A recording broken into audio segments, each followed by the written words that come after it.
outcome of the 2020 election? I'm not a good loser. I don't like to lose. I don't lose too often. I don't like to lose. But are you gracious? You don't know until you see. It depends. I think mail-in voting is going to rig the election. I really do.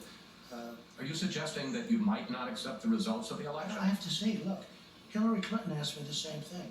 Could you comment on that and what your concerns are in the event? I mean, you've just said that, in fact, the elections somehow could be canceled. Could you talk about under what conditions Trump might be able to do that?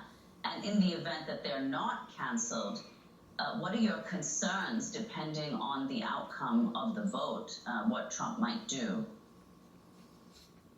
Well, there are various maneuvers that theoretically they might undertake. One might be to try to throw the election to refuse to accept the vote, to make sure that the Republican governors don't authorize their own electors. This is routine and automatic, but technically they could refuse, could throw it into the House where there's enough Republicans in the House to essentially turn the election into the kind of farce that you find in as I said, in some tin-pot dictatorship. That's one possibility. Another possibility is he might just try to call out the military to impose martial law. And the point is he cannot lose. First of all, he's psychologically incapable of losing. Secondly, if he loses, if he leaves the White House, he may be facing serious legal problems. Now he has immunity, but there's a whole swamp around him. He's tried to keep it from being investigated. He fired all the inspectors general when they were beginning to investigate it. The federal attorney for the Southern District of New York, that's Wall Street and so on, the most important, started looking into it, fired him, replaced him with a flack from the private equity industry.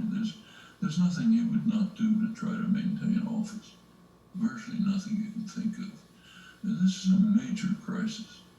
There's been one or another form of parliamentary democracy for 350 years in England, 250 years here, and nothing like this has happened before. We're dealing with a figure who's out of the political spectrum for functioning democracies, and he has a political party behind him which by now has just turned into cowardly sycophants. They're terrified to cross his imperial majesty. He's got a popular base of heavily armed, angry, white supremacist militias. There's no telling what he would do. I think the country is, by November, maybe a different country and a different world given U.S. power. But that's kind of the immediate issue. The reason why this is the most important election in history has nothing to do with this. 4 more years of Trump's climate policies and nuclear policies might simply doom the human species, literally. We don't have a lot of time to deal with the environmental crisis. It's very serious.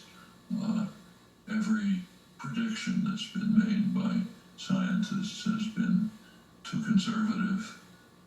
Each time it comes out worse. I won't run through the details, but it's a major catastrophe looming. We have some time to deal with it. 4 more years of Trump might well take us to irreversible tipping points.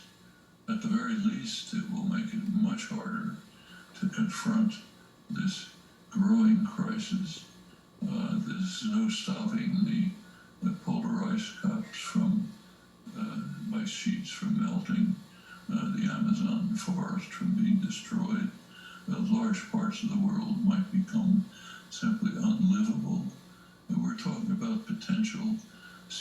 rises of maybe 1 or 2 feet by the end of the century, much more later. This is all totally catastrophic. You can't conceive of how human society can survive in an organized way. At the same time, Trump is dedicated to destroying the arms control regime. Last August, he terminated the Reagan-Gorbachev INF Treaty, which helped control the potential for nuclear war growing from a European conflict. Now he's dismantled the Open Skies Treaty, goes back to Eisenhower. That's gone. He's imposed frivolous demands to try to delay negotiations on the New START Treaty, which the Russians have been pleading for a long time. This is due for renewal in a few months. It may already be too late to renegotiate it. The last of the arms control treaties. He's now threatening to carry out nuclear weapons tests that would undermine the comprehensive test ban treaty. Almost 30 years. The United States never ratified it, but it's lived up to it. All of this opens the door wider for other countries to react the same way. It's the arms industry is, of course, euphoric. They're getting huge new contracts to develop major weapons to destroy all of us. This encourages others to do the same, so there are new contracts down the road for hopeless means to try to defend ourselves against the monstrosities that we're helping to construct.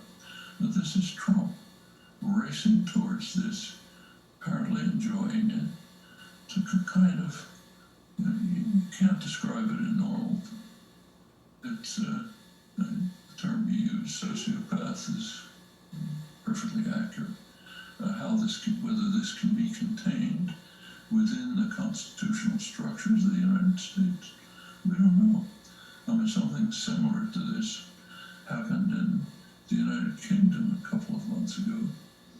Boris Johnson, Prime Minister, prorogated the Parliament, closed the Parliament, so that he could ram through his version of Brexit.